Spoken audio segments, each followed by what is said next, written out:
Ao longo de O Desejado de Todas as Nações, você lê. Ela dá evidências de como demônios nos atacam com pensamentos negativos, como neutralizá-los. Precisamos colocar em nossas mentes os pensamentos positivos de Deus. Correto. A palavra de Deus protegerá nossas mentes e repelirá pensamentos negativos de demônios. E essa é a batalha que travamos constantemente. Compreender isso dá um novo sentido ao porquê de precisarmos colocar a palavra de Deus em nossos corações, de escondê-la em nós, pois ela é uma armadura, é uma espada, é nossa arma contra o inimigo quando ele coloca esses pensamentos repetidos em nossas mentes. Mas como? Como os demônios atacam? O que devemos fazer como maridos e esposas em nossos casamentos quando vemos o ataque do inimigo e ele está furiosamente atacando nossas famílias, não é? Quando maridos e esposas simplesmente não conseguem se entender, quando não conseguimos evitar de repetir o mesmo ciclo repetidamente. Sabe, a esposa fala algo, o marido explode, o marido fala algo, a esposa explode e ficam nesse vai e vem sem parar. Bem, eu quero compartilhar com vocês algumas das coisas que me ajudaram, certo? Embora isso não seja totalmente abrangente ou exaustivo, minha esposa e eu, ao passarmos por 2019, quase chegamos ao limite do divórcio e da separação. Foi então que o Senhor me guiou para ter um verdadeiro avivamento em minha vida pessoal. E para me ajudar a entender o que eu poderia fazer e então, gradualmente, ajudar minha esposa nos anos seguintes a entender o que ela poderia fazer. Ok. Então, aqui estão algumas dicas, eu acho, ou coisas que nos ajudaram. Número 1. Vou dar uma lista para vocês, ok? Número 1. O marido deve ler os capítulos sobre o esposo no livro O Lar Adventista. E as esposas devem ler os capítulos sobre a esposa em O Lar Adventista. E foi exatamente isso que eu fiz. À medida que meu casamento desmoronava e demônios corriam soltos, lidávamos com guerra espiritual em nosso lar. Então fui ao Lar Adventista e li os capítulos. Eu não sei porquê, mas Deus simplesmente convenceu meu coração de que se eu quisesse salvar meu casamento, eu tinha que ir aos capítulos de O Lar Adventista e ler repetidamente. Então, onde quer que eu viajasse, não importava o que eu fizesse, esperando uma reunião, embarcando em um voo ou viajando de carro para um destino, eu simplesmente lia os capítulos sobre o marido em O Lar Adventista. E gradualmente escrevi uma lista de coisas que Ellen White dizia para os maridos fazerem. E aquilo me surpreendeu. Pela primeira vez, porque eu li, devo ter lido provavelmente de 10 a 20 vezes repetidamente. Quando eu terminava, eu voltava e lia de novo e descobria coisas novas. Eram coisas simples que talvez vocês saibam, mas eu tinha esquecido ou não sabia. Naquela época, eu e minha esposa lemos O Lar Adventista antes de casar. Mas sabe, ao reler com a finalidade de encontrar orientações para transformar meu casamento e minha vida, o Senhor simplesmente me deixou maravilhado com a profundidade de seus conselhos. Vou compartilhar alguns desses conselhos com vocês. Alguns são importantes, mas o que o profeta do Senhor disse me surpreendeu. Por exemplo, ela diz: maridos, quando vocês chegam em casa, não importa o quão difícil tenha sido o seu dia e o quão estressados vocês estejam no momento em que entram pela porta de casa, vocês devem trazer a luz do céu. E você não deve levar o estresse para casa. Nenhuma cara feia, nem mesmo uma carranca. A expressão do seu rosto é um problema, e então eu preciso. Tive de perceber que, ao passar pela porta, preciso sorrir, mesmo que estivesse prestes a perder o emprego. Mesmo que as grandes tensões do trabalho pesassem muito em minha mente, eu tinha que entrar com a luz do céu. Caso contrário, seria pecado. É um pecado para o marido. Ellen White diz: é um pecado para o marido entrar pela porta e trazer todas as preocupações do mundo para dentro de casa, a santidade do lar. E provavelmente, sabe, não estou citando corretamente, mas esse foi o princípio geral que Deus me falou enquanto eu lia.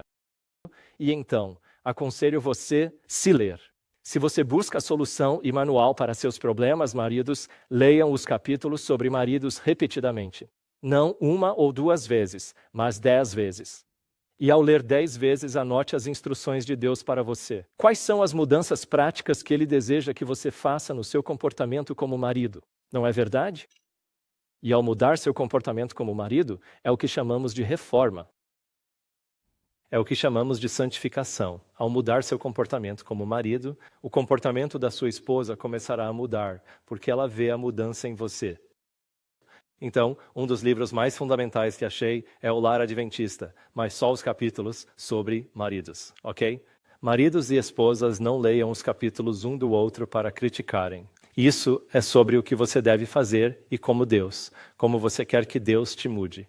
Então, foque apenas no que você precisa fazer. Esse é o primeiro passo. O segundo, uma citação profunda, vem do Lar Adventista 442.2. Este é o Lar Adventista LA 442.2. Um conselho muito importante e vou lê-lo para vocês. Diz: o marido ou a esposa podem dizer palavras que provocam uma resposta apressada, mas que aquele a quem se fala permaneça em silêncio. E aqui está a frase pela qual oro todos os dias da minha vida. No silêncio, a segurança. No silêncio, a segurança. Muitas vezes, o silêncio é a repreensão mais severa que se pode dar a alguém que pecou com os lábios.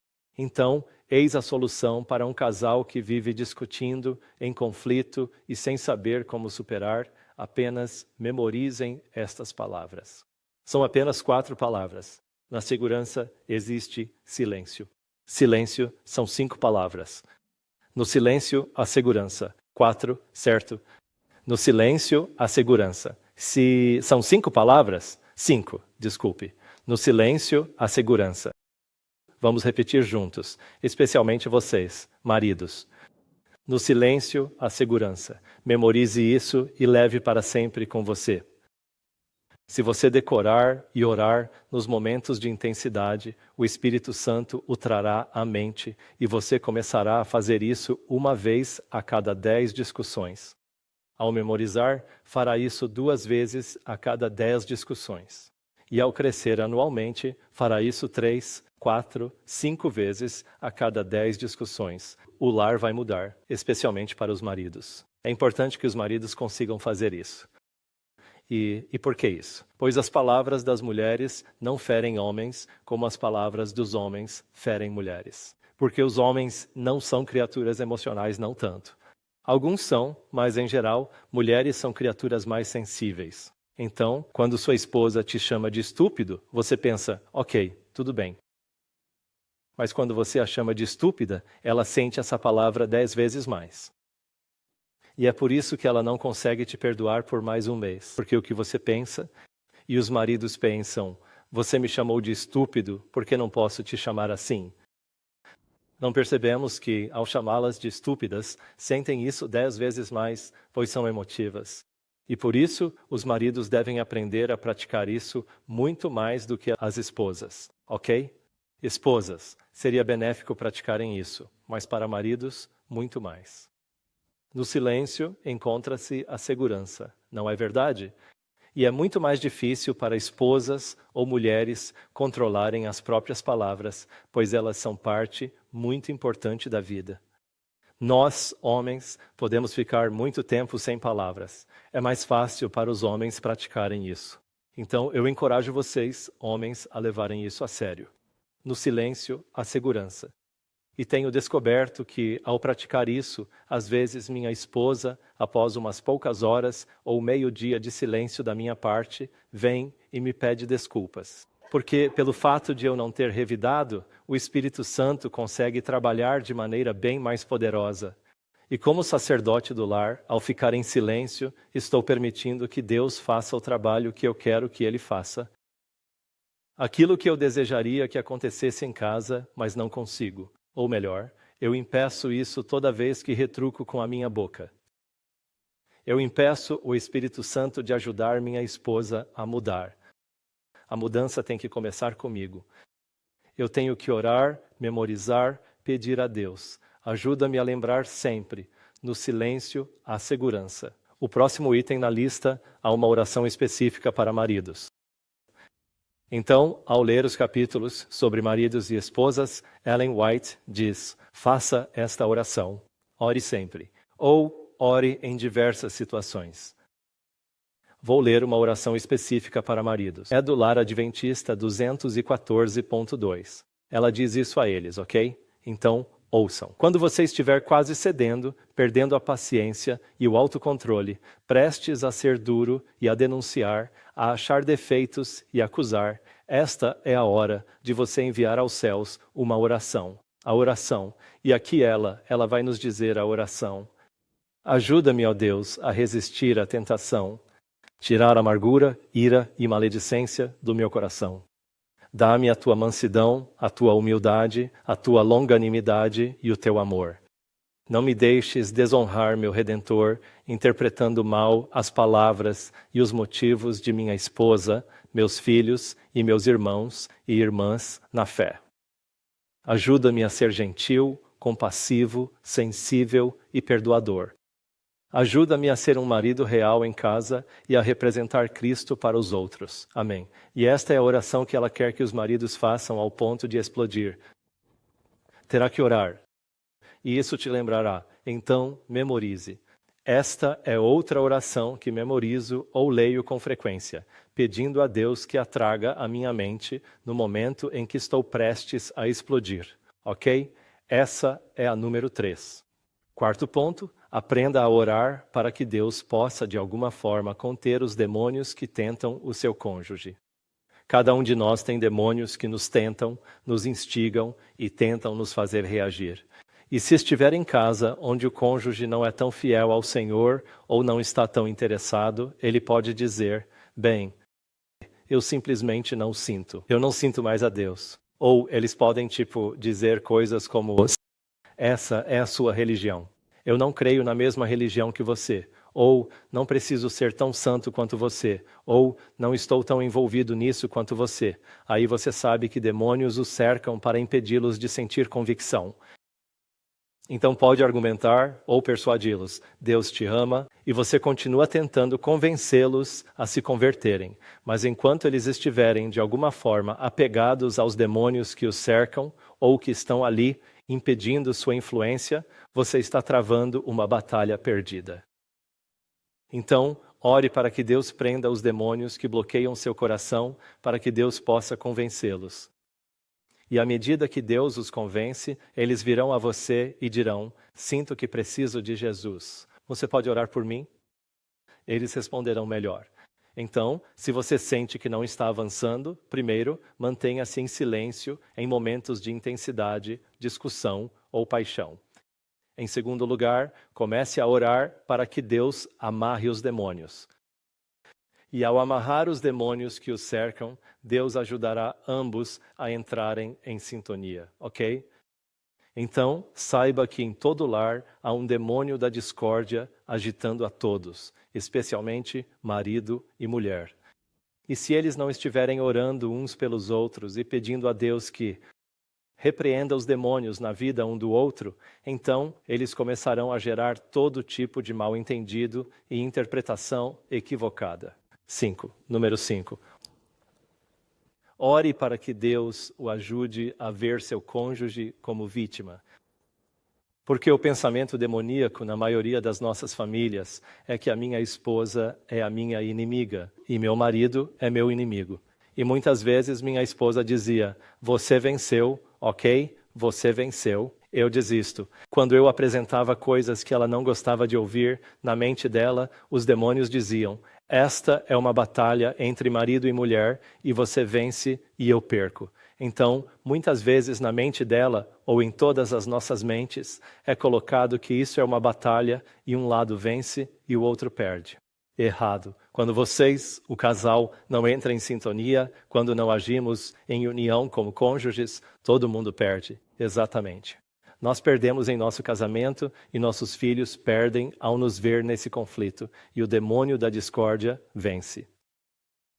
Então quero que entendam, em cada lar há um demônio da discórdia, e ao perder ou ganhar uma discussão conjugal, ambos perdem e o demônio vence. Ninguém ganha. Precisamos nos ver como vítimas. Por quê? Por que vítimas? Porque minha esposa é um produto dos problemas no lar dela. Os pais dela são um produto dos problemas no lar deles. Eu sou um produto dos problemas no meu lar. E meus pais são um produto dos problemas no lar deles. E quando aprendemos a ver que ambos os lados são vítimas e que estamos encenando o trauma de nossas vidas, então começamos a nos tornar mais empáticos. Nenhum de nós é inimigo do outro. Ambos somos vítimas que tentam achar uma maneira de trabalhar juntos, de ser um.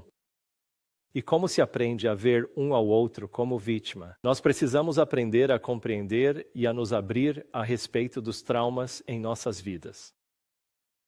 Precisamos aprender a compartilhar uns com os outros as experiências traumáticas que vivenciamos em nossa infância. Então, uma das grandes questões que eu abordo quando faço aconselhamento, casais prestes a casar, uma lição de casa que dou é: antes, por favor, tirem um tempo e escrevam as experiências traumáticas de seu lar. O que isso significa? O que você odiava em sua casa? Que você acabou de dizer, ao crescer, você disse: nunca serei como meu pai. Eu nunca vou agir da forma como o meu pai tratava a minha mãe. Eu nunca serei como a minha mãe. Ou, eu detestava a forma como a minha mãe gritava com o meu pai o tempo todo. Todas estas são experiências traumáticas. E por que é tão importante que vocês saibam disso? É o que demônios fazem. À medida que vocês amadurecem e entram na vida de casados, no momento em que sua esposa diz algo que remotamente se assemelha ao que sua mãe costumava fazer com você, imediatamente surge o pensamento: ela está tentando me atacar como minha mãe. Então lembram que eu havia dito a vocês anteriormente, por cerca de 10 anos do nosso matrimônio meu. Bem, sabe, eu costumava achar que minha esposa não tinha absolutamente nenhum respeito por mim. Ela me desrespeitava totalmente. Porque ela costumava rir bem alto, sabe, de mim. É uma coisa simples. E ela é uma pessoa que ama fazer pegadinhas, rir e sabe, ser jovial e não tem filtro. Ela simplesmente diz o que vem à mente e sabe, simplesmente sai, e se ela acha engraçado, ela vai rir. Mas os demônios associaram que, quando minha esposa ria de mim em público, era exatamente como minha mãe explodia e gritava comigo na igreja, com todos assistindo. E os demônios transformaram aquilo em algo muito negativo e traumático para mim. E foi só anos mais tarde, ao participar de um seminário para casais, que percebi que todos nós temos traços de personalidade diferentes. E minha esposa é uma pessoa muito sanguínea e ri de tudo. E o que eu precisava fazer era modificar essa interpretação que me vinha à mente. Primeiro, tive que reconhecer que os demônios estavam atacando meus pensamentos, me levando a interpretar mal minha esposa. Tive então que reconhecer e repreender esse pensamento. Em segundo lugar, precisei repensar e reavaliar as ações da minha esposa e, ao invés de pensar, ela está me desrespeitando, na verdade, eu deveria aprender com ela a rir de mim mesmo. Não é? Na verdade, eu podia aprender algo com minha esposa, que é como ser mais leve, porque sou um cara bem sério e chato. E minha esposa, todo mundo a adora, sabe? Ela tinha a capacidade de ser leve e de brincar sobre qualquer coisa, e eu preciso aprender isso com a minha esposa. Mas os demônios conseguiram que algo tão simples me fizesse pensar que minha esposa me desrespeitava, e com os anos isso virou: casei com a pessoa errada. Por 10 anos tive esse pensamento. Toda vez que ria, eu pensava: casei com a pessoa errada. É assim que os demônios manipulam nossos pensamentos. Muito bem. Então, o próximo ponto é reconhecer que os demônios vão conectar nossas experiências traumáticas para nos fazer interpretar mal as ações de nossos cônjuges. Minha esposa poderia vir e dizer: fiz o café da manhã para você. Quer comer? Não, não quero. Não, por favor, coma agora. Não quero comer. Não sou criança. Essa é uma resposta que eu poderia dar. E de repente, me ocorre: minha mãe me forçava a fazer o que eu não queria. E então, simplesmente, uma imagem mental da minha mãe dominando a casa e dizendo ao meu pai o que fazer vem à mente. E eu odiava isso. Minha mãe simplesmente desrespeitando a autoridade do meu pai. E de repente eu conecto isso e é uma coisa simples. E na mente da minha esposa, ela pensa: acordei cedo, cozinhei com carinho, é meu amor por você, por favor, coma. Esse é o pensamento dela. Mas estou interpretando isso como algo de muito tempo atrás, quando minha mãe costumava se impor sobre meu pai. Eu não gostava disso. Esse é meu pensamento negativo e minha promessa de que eu nunca permitiria que alguém, jamais deixaria minha esposa me dominar como minha mãe. Então, eu recuso o café da manhã que minha esposa preparou e o empurro com raiva, e começamos uma briga, uma discussão. É assim que os demônios operam em nossas vidas. É assim que os demônios fazem com que maridos e esposas interpretem tudo errado. E aí minha esposa fala, eu só. Isso é meu trabalho de amor. Esforcei-me tanto para fazer isso por você. Eu te amo. Você rejeita meu amor. Com suas palavras rudes, tudo bem. Então eu vou te responder com grosseria também. E vou jogar minha bomba em você. Você jogou uma bomba em mim e eu vou jogar outra em você. É assim que tudo começa. E então, enquanto brigamos, os pensamentos vêm à nossa mente. Ambos casamos com a pessoa errada. E somos inimigos um do outro. E por décadas, é assim que o casamento se destrói. Ou mesmo depois de alguns anos assim, é aqui que o casamento se destrói. E é isso que os demônios estão fazendo, correndo de um lado para o outro entre nós, para criar esses tipos de mal-entendidos. Então, antes do casamento, ou mesmo agora, se nunca tiveram essa conversa, sentem-se e contem um ao outro suas histórias. Quais experiências traumáticas você enfrentou que o diabo poderia usar como um gancho, uma má interpretação, um mal-entendido para fazer com que o outro lado explodir? E talvez eles nem entendam isso. Ao refletirmos sobre as feridas um do outro, nos tornamos mais empáticos. Ambos somos vítimas, com experiências traumáticas. Ambos trazemos essas experiências traumáticas para o casamento e os demônios se aproveitam, nos fazendo mal interpretar um ao outro. E coisinhas simples explodem em uma terceira guerra mundial e bombas atômicas são lançadas. É assim que agem em nossas vidas. Então, é muito importante sentar e conversar sobre isso. Como agimos se já somos casados? Isso é para antes de casar. Parte da lição é ler os capítulos sobre marido e mulher muitas vezes, sentar e compartilhar suas experiências traumáticas. Mas o que acontece se já somos casados? É importante que vocês sentem para ter essa conversa. Mas, para além disso, semanalmente, pelo menos uma vez por semana, não é mesmo? É importante que marido e mulher se sentem para compartilhar suas frustrações um com o outro.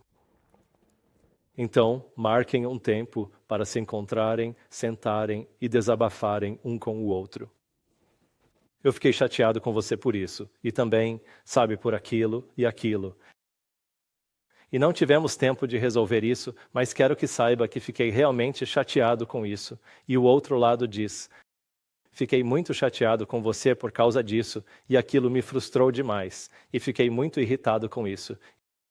Isso foi o que aconteceu, e no final, ambos precisam se desculpar. Um com o outro. Me desculpe. Lamento por como se sente. Lamento pela forma como te tratei. E reconheça o que o outro lado disse e peça desculpas.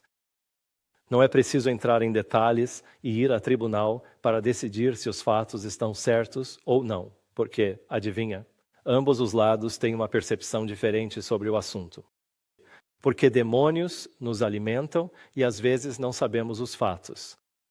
Os fatos não importam. O mais importante é se desculparem. E um dos grandes problemas, tanto na família quanto na igreja hoje, é a nossa dificuldade em nos desculparmos uns com os outros. Nós não dizemos, me desculpe. É tão difícil para nós nos forçarmos a dizer, me desculpe. A reconciliação é difícil quando você começa, não é? Então precisamos aprender a pedir desculpas sincera e profundamente do fundo do coração um ao outro. E a propósito, seria muito mais fácil se a igreja fizesse seu trabalho praticando a comunhão da maneira certa. Não praticamos comunhão corretamente nas igrejas hoje. Ellen White diz, não participe da comunhão se não se reconciliou com o lava-pés. Isso vale para toda a igreja. Se quisermos ser um só corpo, reconcilie-se com todos aqueles a quem o Espírito Santo tocar seu coração. E se você for fazer isso, não dá para fazer em 10 ou 15 minutos, tempo que temos para o lava-pés na igreja. Então, fizemos do lava-pés uma cerimônia, como os judeus fizeram dos sacrifícios. Perdemos o significado. E o significado era que precisamos orar e perguntar a Deus: quem é o Judas na minha vida, cujos pés eu devo lavar primeiro? Você não lava os pés do seu melhor amigo, nem de seu marido ou esposa, a menos que haja uma reconciliação que precise acontecer. Não lavas, convenientemente, os pés dos estranhos que chegaram primeiro. Lavas os pés de Judas primeiro. Quem foi o Judas na tua vida no último trimestre? Tens que lavar os pés dele. E se o fizéssemos, demoraria muito mais tempo para celebrarmos a comunhão, isto é, o lava-pés. Não é mesmo? E hoje, na nossa igreja, desde o começo deste ano, mudamos a comunhão. Levamos 4 horas para o lava-pés. E fazendo o lava-pés. Somos uma igreja pequena, umas 30, 40 pessoas. Somos uma igreja em formação. Mas todos oram para que Deus os convença de quem precisam reconciliar ou os pés de quem devem lavar. E estamos aprendendo aos poucos a praticar a reconciliação como igreja. Assim, na família e na igreja, precisamos aprender a nos reconciliar. Deus nos deu a comunhão para uma reconciliação profunda trimestral. Se fizermos isso, Deus resolverá muitas questões do coração em nossa igreja. Semanalmente, devemos nos reunir. E temos que construir uma cultura de pedir desculpas em tudo o que fazemos. E você tem que se esforçar para mostrar isso até mesmo para seus filhos. Eu cresci num lar onde meu pai era tipo um chinês e chineses não pedem desculpa. Eu realmente não me recordo de um tempo em que meu pai nos tenha pedido desculpas com frequência. E isso incutiu em meu coração a convicção de que meus filhos precisam me ver pedindo desculpas e que devo pedir desculpas a eles com frequência. E se Deus tocar meu coração, eu vou ao quarto dos meus filhos e passo um tempo com eles pedindo desculpas. Meus filhos precisam me ver pedindo desculpas à minha esposa e ela a mim. Senão crescem pensando, não preciso pedir desculpas nem me reconciliar. E em muitos lares, infelizmente, não mostramos a reconciliação. E é porque os demônios dificultam muito as coisas para nós.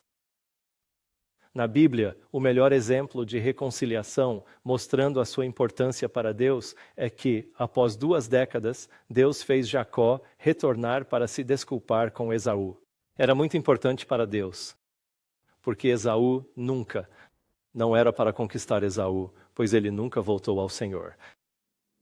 Era para Jacó limpar sua consciência e resolver os problemas, o fardo que o estava oprimindo.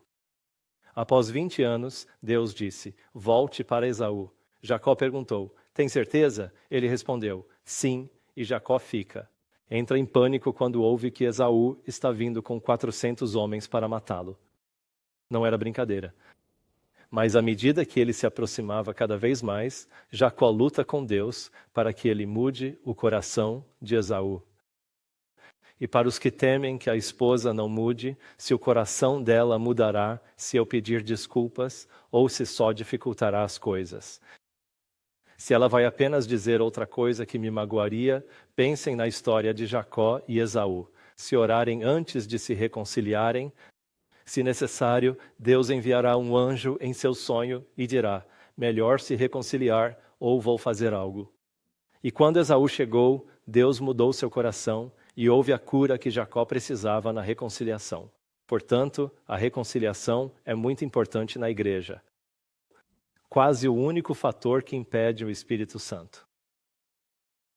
Pense no Pentecostes. O que aconteceu? Eles foram para o cenáculo. Não sei se é o mesmo cenáculo para onde Jesus os levou, mas era a 2ª vez que entravam lá. A lembrança de Jesus no cenáculo para a comunhão era tão viva que quando ele mandou esperá-lo lá, talvez pensaram em ter a comunhão novamente. Tiveram comunhão de novo, reconciliaram-se e o Espírito Santo foi derramado. Não é só orar por ele, entende? Hoje, muitos oram pelo Espírito Santo, mas não veem seu poder. Sabe por quê? Porque não trabalhamos na reconciliação e não oramos para que Deus mudasse o coração do outro para que nos reconciliássemos plenamente. Então, essa é a coisa mais importante na igreja hoje e no lar, de verdade. Se todos nós aprendêssemos a pedir desculpas, muitas feridas seriam curadas. Muitos oram para que o Espírito Santo venha sobre nós hoje. Vou enviar a vocês um seminário de casamento, que foi meio que um ponto de virada para a nossa vida, enquanto estávamos naquela jornada de cura para nós, depois de 2019. Então, em 2020, alguém veio dar um seminário de casais e isso mudou a nossa forma de pensar. E o que disseram no seminário, e vou partilhar convosco, é que nos unimos com tipos de personalidade diferentes. Todos nós nos unimos e muitas vezes Deus une os opostos na maioria das vezes. Então, se eu sou, digamos, colérico, sanguíneo. O colérico é o tipo de personalidade motivada e muito organizada. E o sanguíneo é muito feliz, adora brincar e ser o centro das atenções, quer ser a alma da festa. E então Deus traz um cônjuge que é fleumático, melancólico. O melancólico tem muito criativo, muito atento aos detalhes, mas propenso à negatividade.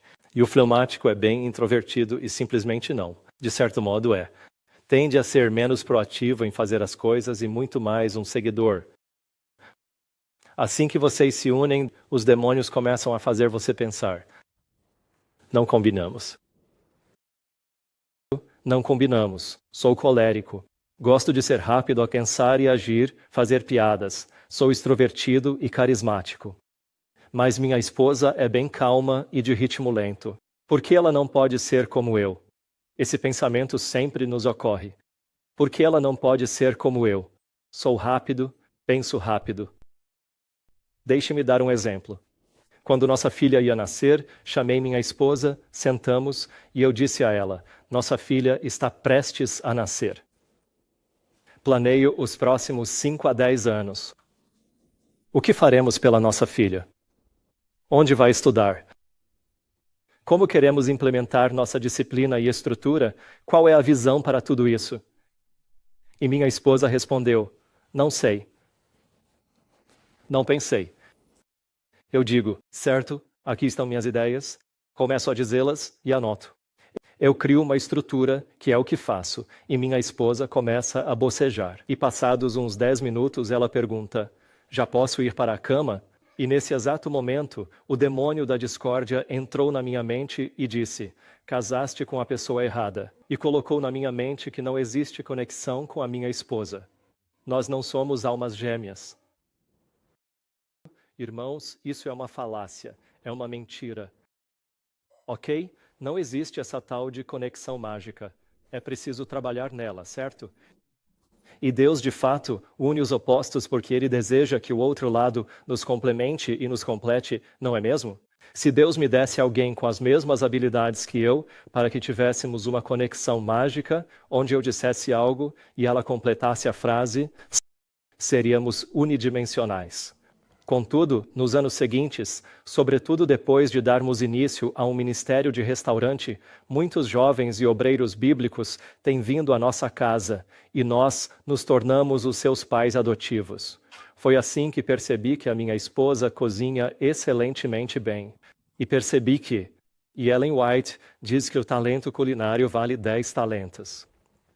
Então, o talento dela na cozinha valia por 10 dos meus. E eu compreendo isso e aprecio muito, porque sem ela, os meus filhos não seriam alimentados com uma boa dieta, e eu não seria capaz de convidar os outros jovens para casa para que tivéssemos um ambiente familiar, e eu não seria capaz de inaugurar o restaurante sem o menu dela, eu não seria capaz de decorar, ter uma casa bem decorada, porque ela é artística e eu não sou, correto? Então eu tenho essas ideias de que meu talento para visão, meu talento para negócios, meu talento para finanças é muito melhor que os talentos dela para cozinhar e todas essas outras coisas, e eu menosprezo os talentos dela. É o que os demônios fazem. E essa é outra razão para voltarmos a ser inimigos, e que casamos com a pessoa errada, bobagem. Porque Deus nos uniu para que seus talentos me completassem. Os talentos dela poderiam ser de um valor imenso. um valor verdadeiramente inestimável para o ministério que realizamos juntos e para me dar um apoio tremendo e me ajudar em tudo. E eu aprendi a compreender que quando Deus nos une, começamos a fazer assim. E batemos. Mas precisamos aprender a nos ajustar um pouquinho e fazer assim. Se apreciarmos os talentos alheios e vermos como nos encaixamos, seríamos mais poderosos como casal e ficaríamos muito mais realizados, em vez de, por que não é como eu? Por que não consegue pensar ou fazer como eu? Porque tudo não pode ser eu. Em vez de, por que não procuro ver como nos encaixamos, nos ajustamos e valorizamos os talentos que ela possui? E todos nós temos que entender que o nosso papel no casamento é aprender a nos tornar pacificadores. Mas no casamento, com nossas feridas, pensamos, você joga uma bomba, eu jogo uma bomba. Quando jogo uma bomba, espero que você jogue uma. E como somos inimigos, é melhor manter a guarda o tempo todo. É melhor eu não baixar a guarda porque ela pode jogar 2 bombas em mim. Então, devo manter a guarda e garantir que tenho minha munição e quando ela lançar uma bomba, estarei pronto para lançar a minha. Mas se apenas aprendêssemos a ser um pacificador, então começaríamos a pensar, quando digo isso, só irrito minha esposa, então é melhor não dizer. Amém. É melhor eu orar para que Deus me conceda sabedoria para amar minha esposa e, antes de mais nada, permanecer em silêncio. Porque no silêncio, ali encontramos segurança. Então, se eu aprender a ficar em silêncio, essa é uma chave que desativa a bomba. E agora eu tenho que descobrir outras chaves também. E desse modo, ao aplicar isso, preciso então perceber que homens e mulheres pensam diferente. Mulheres são emocionais. E às vezes, quando as mulheres se queixam ou fazem críticas aos homens, eles pensam, certo, ela apresentou uma série de fatos incoerentes para mim. E agora eu tenho que construir minha defesa. E aqui estão os meus fatos que vão rebater os fatos dela, que vão contestar os fatos dela.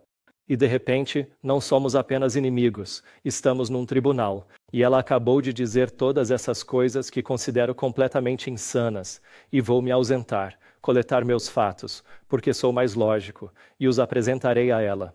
E no final, ela diz, ok, você venceu. Está contente?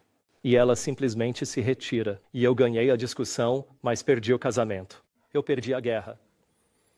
Então, homens, precisamos aprender a entender que, quando uma mulher reclama de nós e critica, ela está a pensar emocionalmente. Mas estamos tentando pensar de forma lógica. Ela trouxe fatos, e eu tenho que responder e refutá-los. Mas as mulheres pensam assim, estou chateada por algo que ele fez semana passada ou mês passado, e vou buscar tudo o que estiver ao meu alcance para fazê-lo compreender que não estou nada satisfeita com ele desde a semana passada. E por que é que não estou feliz contigo desde a semana passada? Porque não me demonstraste o teu amor. As mulheres precisam de ser amadas. As mulheres precisam de ser amadas emocionalmente e sentir que são a rainha do lar. Elas precisam sentir que abaixo de Deus são as primeiras. E por isso, elas precisam de saber que eu a valorizo, e eu preciso de conseguir ver para além de todos os factos que ela me apresenta e dizer, bem, na verdade, preciso que ponhas esses factos de lado. Deixa-me parar de dar ouvidos aos factos. Se ela está a reclamar de mim e está a dizer, não tiraste o lixo, tu és um péssimo marido e só pensas em Deus. E então eu fico tipo, bem, o que há de errado em pensar em Deus? Mas não é esse o ponto dela. O ponto é que não me amas como eu quero que me ames. Eu preciso chegar a esse ponto. A forma correta de responder, que nem sempre consigo fazer, mas estou a colocar para fora, é: querida, ouço que estás chateada comigo e apresentaste muitos pontos, mas há mais alguma coisa? Porque eu preciso e nós precisamos orar para que Deus nos ajude, a nós, homens sem emoção, a desenvolver inteligência emocional e a pedir que o Espírito Santo nos conceda essa percepção para enxergarmos além das palavras. Para nós homens é tipo, ótimo, debate, há palavras. Vou dar-te os meus argumentos, tu tens as tuas provas, eu tenho as minhas. Ótimo, vamos ter um debate lógico. Não há lógica nisto, ok? Não há lógica nisto. Não é para ser lógico, é para ser emocional. Então, quando mulheres atiram palavras aos homens, eles ignoram e perguntam: qual é o problema emocional? O que eu não fiz para satisfazer a necessidade emocional dela? Agora, por outro lado, e se virmos Efésios 5, Jesus diz: homens, amem as suas esposas como Jesus amou a igreja, dando a sua vida pela igreja. Então, as mulheres precisam ver os homens amá-las sacrificialmente. As mulheres precisam ver os homens amarem suas esposas, colocando-as em primeiro lugar e sacrificando trabalho e outras coisas para que possam colocar as necessidades delas acima das suas, para serem a prioridade. Contudo, para as mulheres, para os homens, não ligamos para a emoção. O que nos importa é o respeito. Efésios 5:33.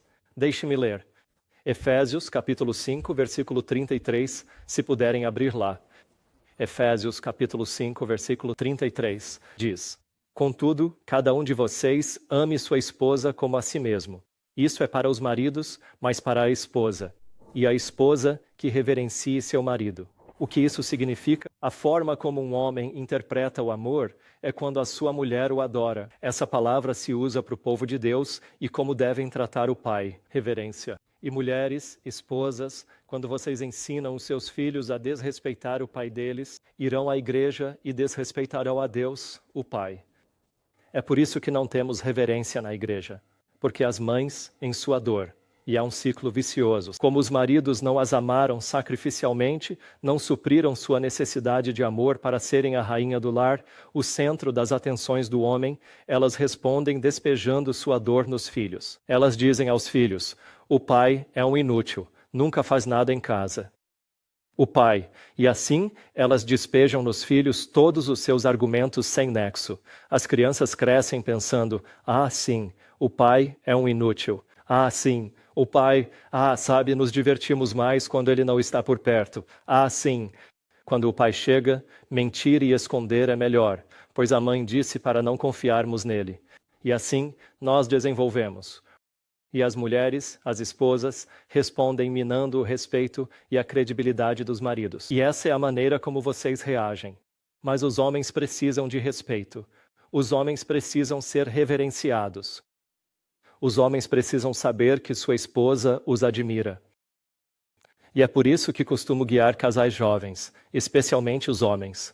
Eu digo: olha, se quer casar e precisa de reverência, é melhor casar com alguém 10 anos mais nova. É mais fácil. Para nós, da mesma idade, é difícil para a mulher olhar para o homem e... especialmente na sociedade feminina. A mulher pensa: você é 2 anos mais velho que eu, você é um gerente, eu sou uma gerente. Por que raios eu te reverenciaria? Por que eu deveria te reverenciar? Por que eu deveria te idolatrar? Porque temos quase a mesma idade, temos cargos parecidos. O que você faz, eu também faço, e até melhor. Então, por que te respeitaria? É assim que o mundo pensa, e foi isso que a sociedade feminina criou para nós. E à medida que a mulher o ataca e desrespeita, quando ele tenta assumir a liderança na igreja, ela o derruba e o diminui. Então o homem pensa: sabe de uma coisa? Saio da igreja. Por isso as igrejas estão cheias de mulheres, porque elas destruíram a credibilidade dos homens, querem tudo que os homens são. Deus pediu que os homens liderassem e as mulheres dizem: eu quero ser pastora. Por que você deveria ser pastor? Posso ser melhor, sem respeito. Por que ser o ancião principal? Posso ser melhor. Aquela mulher é boa, por que não ela? E o homem pensa: tudo bem, fique com tudo, estou saindo. E quem o segue? Os filhos. Pois destruímos o respeito pelos homens, destruímos a credibilidade masculina. Então, a santificação que você pode oferecer ao seu homem, o amor que você pode dar a ele, é pedir a Deus por sabedoria celestial. Mesmo que você sinta que ele é um tolo, como posso edificá-lo? Como posso respeitá-lo? Como posso fazer para, mesmo sentindo ter mais capacidades que ele, aprender a ajudá-lo por trás das cenas? E ainda posso ser: se quero ser pastora, por favor, seja dos seus filhos. Seja pastora dos seus filhos. Não precisa lutar para ser pastora ou anciã da igreja. Simplesmente, há um lugar para a mulher ser uma anciã, o lar. E como lutamos por essas posições, os pensamentos negativos são: sou tão boa quanto você, por que te respeitar, por que te exaltar, você é tolo. E às vezes as mulheres pensam: quer saber? Consigo fazer 10 coisas, ele faz uma e nem isso faz direito. Sim, eu admito isso. Mas é o seu trabalho, pelo bem dos seus filhos e pelo bem da igreja, exaltar o seu homem, respeitar o homem, encontrar maneiras de honrar seu homem, de fazê-lo se sentir especial, de dizer a ele que você ama o que ele faz, que você adora o chão onde ele anda, que o que quer que ele realize, você é imensamente grata por isso e valoriza o esforço que ele investe e que ele é o provedor da casa e ele é quem lidera o lar e é ele quem cuida de todos nós. Eu te agradeço por isso. E quando você faz isso, seu marido vai atravessar uma parede de tijolos. Umas 10 paredes. Homens prosperam assim. Precisamos do respeito das nossas mulheres. Porque quando você respeita seu homem, isso dá a ele a energia, o impulso extra e o ajuda a saber que sua esposa o apoia e que ele pode se esforçar ainda mais. As mulheres precisam amar os homens da maneira certa, e os homens as mulheres do jeito certo. E isso está em Efésios. São coisas difíceis de fazer, dada a nossa imperfeição e sociedade. Contudo, ao orarmos e pedirmos ao Espírito Santo para nos transformar, Deus nos concederá essa força. Deus nos dará essa sabedoria para aplicar essas coisas. Espero que isso tenha lhes proporcionado algumas dicas úteis ou uma nova perspectiva sobre o que podem fazer de melhor em seus lares e o que precisamos fazer para unir nossas famílias. E lembrem-se, se o casal não souber como fazer isso, nossos filhos crescerão afetados. Nós perderemos nossos filhos para os demônios e as coisas deste mundo, porque eles simplesmente não veem amor em casa. E como? E os pais nunca descobriram como desarmar essa bomba. Inclinemos nossas cabeças para uma oração. Pai Celestial, eu te agradeço pelo belo conselho que nos deste em tua palavra e especialmente no espírito de profecia. E eu oro, Pai, para que tu convences nossos corações a voltar. E de fato estudar os capítulos do marido e da esposa, para nos mostrar como podemos ser um marido e uma esposa melhores. Senhor, muito obrigado por não nos teres deixado a nadar sozinhos ou a descobrir tudo por nós mesmos. Tu nos deste conselhos detalhados. Mas, Pai, acima de tudo, te agradeço por nos ter dado o Espírito Santo. E se orarmos pelo Espírito Santo, ele nos concederá sabedoria sobre como transformar nossas vidas e reformar nossos pensamentos para que não permitamos que os demônios deturpem as motivações de nossos cônjuges e filhos. Agradecemos, Pai, por ouvires nossa oração. Abençoa-nos e despede-nos com tua presença ao partirmos. Obrigado pelo sábado. Oramos em nome de Jesus. Amém. Haverá perguntas ou vamos encerrar? A primeira pergunta é: se no silêncio há segurança, como se equilibra isso com a mensagem de que, a menos que a pessoa que recebe satisfaça a autoridade, ela não merece reconhecimento? Então, quando você diz que há segurança no silêncio, certo como você sabe se está passando a mensagem ou não? A mensagem de que eu não gosto de você ou que te desaprovo? São duas coisas. Há o momento e o local para darmos feedback, seja na nossa reunião semanal ou no espaço seguro que criamos entre marido e mulher. Mas definitivamente não é no meio de uma discussão. E em segundo lugar, quando você responde e tenta impor o seu ponto de vista, o que você está dizendo é: eu não acredito que o Espírito Santo possa fazer o trabalho por mim. E a conversão é o papel do Espírito Santo, a convicção e o arrependimento são o papel do Espírito Santo. E quanto mais tentamos assumir o papel do Espírito Santo, pior se torna a situação.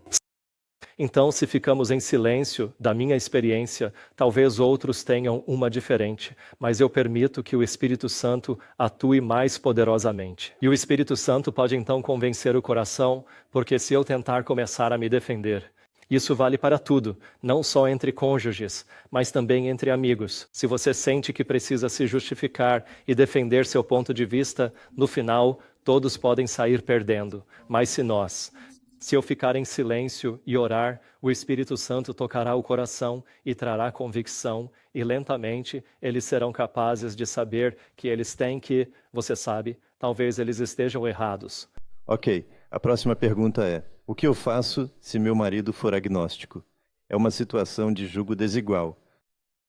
Ore. Ore por eles. 1 Coríntios capítulo 7 nos guia. A Bíblia diz que, se o incrédulo quiser deixar seu cônjuge, que o deixe, mas se o incrédulo escolher ficar, você deve trabalhar para a salvação dele, você deve salvá-lo. E se lhes custar o resto da sua vida para conduzi-los a Cristo, então essa é precisamente a decisão que você fez no momento em que optou por se casar em julgo desigual. Então, esta é a sua decisão, mas Deus não lhe proporciona uma rota de fuga, não é verdade? Você deve trabalhar pelo resto da sua vida pela salvação do seu cônjuge, que não compartilha da mesma fé. Sim. Bem, minha esposa faleceu, mas você está falando sobre relacionamento dentro da família e eu só louvo a Deus por ter conseguido dizer a minha, sabe, oferecer perdão à minha filha.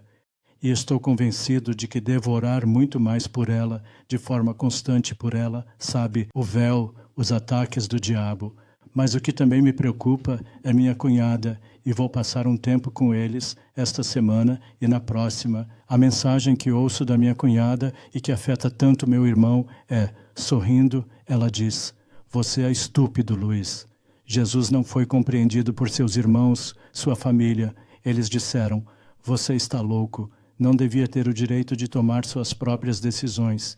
Nós as tomaremos por você." Essas palavras me vêm à mente. No silêncio e segurança, Deus me diz: não se defenda, não se defenda, não se defenda. É uma lição difícil. Talvez 2 ou 3, talvez eu acerte em 2 ou 3 das 10 vezes. Mas é tão difícil para mim, pois eu anseio demais por me defender para demonstrar que sou inteligente e que controlo bem minhas habilidades. Então parece que é a mesma mensagem. Não se defenda. Sim, é isso mesmo. 3 palavras. Se alguém tinha razões para se defender, esse alguém era Jesus. E essa foi a maior tentação de sua vida, não mostrar sua divindade. E quando estava na cruz, a maior tentação não era a dor.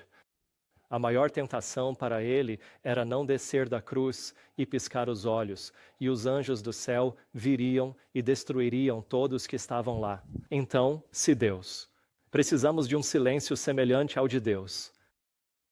Precisamos de uma paciência divina e de uma grande perseverança para suportar os pensamentos negativos que nos atingem quando nossos cônjuges estão falando. E no silêncio, há segurança. Sim, entendi. Porque sou homem e ela é mulher, e eu interpretei que, se eu não me defendo, é silenciando. Tenho certeza que Deus quer que eu faça isso. Certo, sim. Obrigado, sim. Assim tenho notado, mas também com outras pessoas que por vezes existe essa barreira. É como se, quando eles estão falando, obviamente eu não entendo o que estão dizendo, e eles não entendem o que eu estou dizendo. Isso é demoníaco? Eu já notei. É tipo, cara, o que está acontecendo aqui? Sim, com certeza o demônio da discórdia tenta nos incitar uns contra os outros, e tentando bloquear um ao outro. Mas parte disso também é a falta de comunicação de forma segura, certo? E quando comunicamos muito em conflito, intensamente, sem deixar acalmar e sem tentar entender que ele é uma vítima, eu sou uma vítima. E a razão pela qual nos comunicamos mal é porque interpretamos mal diferentes situações. O que poderia ser? Para minha esposa, rir alto, qual o problema? E talvez para a maioria, rir não seja problema. Mas se ela entendesse as feridas da minha vida e o que aconteceu na minha casa e por que eu reajo dessa forma, então ela seria mais empática e entenderia por que eu reagi da maneira que reagi. Não que isso seja justificável, certo? Precisamos mudar, mas assim ela me entende. Em vez de pensar, por que ele não consegue aceitar que eu dou risada alta? E então ela entenderia que existe um bloqueio. Então precisamos orar mais. Que Deus nos ponha em sintonia e nos ajude a compreender que somos vítimas. E se tivermos empatia, sabendo que estamos na mesma jornada e que nos amamos um ao outro. Mas quando tentamos, acaba sendo interpretado de forma errada. Então, sabe, vamos continuar tentando desarmar a bomba. Certo, façamos uma breve oração e depois podemos encerrar. Pai Celestial, muito obrigado. Peço que o Senhor acompanhe cada um que volta para casa. Proteja-nos na estrada e nos dê uma boa noite. Ajude-nos a acordar cedo para estar com Jesus e abençoe nosso sábado contigo. Em nome de Jesus. Amém